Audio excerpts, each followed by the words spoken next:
Thanks for staying tuned. Welcome back. Now, one of the stories being reported as a consequence of the war in Ukraine is the issue of non-recognition of medical certificates issued by its universities to students from other parts of the world, including Nigeria. In Nigeria, the Medical and Dental Council of Nigeria, the regulatory authority for the medical field, has said that from this year onwards, the degrees and certifications from universities and higher institutions in Ukraine would no longer be recognized because part of that training has taken place virtually. Now, what are the implications of this and what is the situation elsewhere? Let's talk to Dr. Monique Gasper, who is, of course, a general practitioner joining us from the British capital, London. Good morning to you, Dr. Gasper. Thank you for your time. It's been tough to establish the connections this morning, but thank God we eventually did. Thank you for your time. Thank you very much, and glad to be with you again.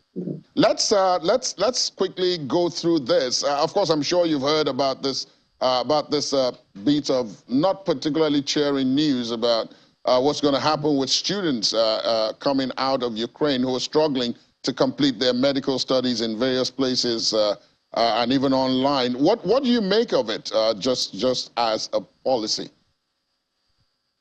I think we all know that Ukraine has been one of the preferred destinations for international students, especially to pursue their medical degree course. And this is because of the educational quality in Ukraine, as well as the facilities that they have, the faculty and the infrastructure, which is also heavily subsidized by the Ukrainian government. So what this means is that their students are getting very quality education at minimum cost compared to other European countries. And I think the question to ask is, if any of our friends or family told us they were going to study medicine or dentistry in Ukraine a year or two ago, it would have been a case of celebration and joy. So what's different now? It's just because of the Ukraine war. But Europe and the UK is very much behind the Ukrainian students and helping them as best as possible to carry on their studies. Medicine has come a long way. Once upon a time, when I trained, there wasn't anything like virtual courses or virtual learning. Now, my day-to-day is going to be 90%, if not more than that, virtual, seeing patients, treating, managing cases. I'm not saying that there's no place for face-to-face anymore, but we can combine both to support these students to finish their training. Given that, and I take it that that means that in the United Kingdom, the people who are affected by this in Ukraine, students who find themselves or who are from the United Kingdom or who have relocated there will have their certifications recognized in the UK because the UK recognizes what is going on in Ukraine. And as you said, technology has moved on so far from when everything had to be face-to-face.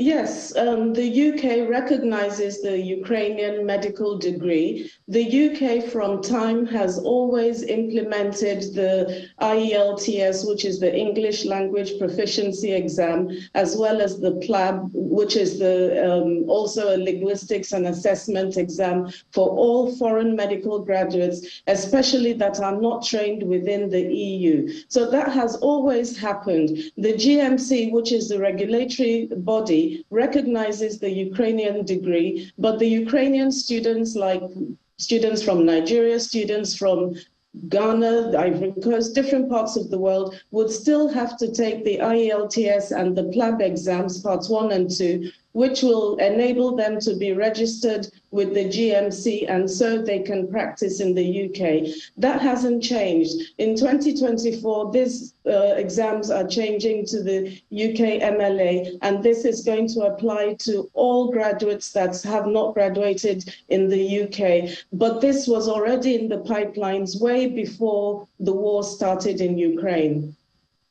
I must also ask, though, that it does appear that Nigeria is not alone in this way of looking at things. And unfortunately, the students are in the middle. in the run-up to this, I was reading that, for example, India also has, although a different stipulation, that if you go abroad to get a medical degree, you have to complete it in one institution, regardless of the circumstances. Otherwise, that certification would not be recognized back in India. I just use that as an example, but what would you advise the students who are caught up in all of this? We've had some of them on this program who have said, look, we can't even get our transcripts to be able to effect the transfer. The university is insisting that classes are still ongoing online, and therefore we can finish. But of what use is finishing if our certification is not going to be recognized, particularly if we want to come back home and practice? Yes, classes are still ongoing online, and the Medical School Councils in the UK has pledged its support to all the Ukrainian medical students. They're in talks with the different bodies in the UK how best to support. One of this is by providing them access to electronic facilities where they can have their training, which most of the medical students qualifying within the last 5 years will tell you that has been extremely helpful to them. One of them is speaking clinically, which has been operationed and has been developed over the last 20 years, and are real-life videos of real-life patients talking about their conditions in real time. But the design is in the detail. We mustn't and we can't penalize the medical students in Ukraine for this dire situation that Ukraine and the whole world, for that matter, finds itself. Different countries can put in place measures where Ukraine graduates can have a year, for instance. I mean, this is just my opinion, have a year to acclimatize to their host country, a bit of an equivalent to doing UMSLE for the US or doing PLAB for the UK, or they can also carry on in Ukraine, finish their primary qualification, start a postgraduate qualification, which is more recognized internationally if they're worried about the training facilities at this level just because of the war. So I think for the students, the whole world for that, I think we just need to stay calm. You know, there's enough uproar with the war and the consequences of the war, and this is part of it. But we can't take away the future of these young people at the same time just because of situations that may not happen. So we need to encourage them. We need to provide whatever facilities within Nigeria, if they wish to return home, or any other country they wish to go to, for them to complete their education rather than exclude them completely. It will take a lot. There may be some rehabilitation needed. They've just come from the middle of the war zone. Some of them were running for their lives without anything, but that doesn't mean that they're not qualified, and they will be an asset to the host country. That's my opinion. Indeed. We're going to stay with this, Dr. Mary Gasper, for the meantime. Thank you for your time. We'll have you back soon on the show. Thank you so much for your time, and more importantly, for your patience this morning. Thank you very much. Have a good morning.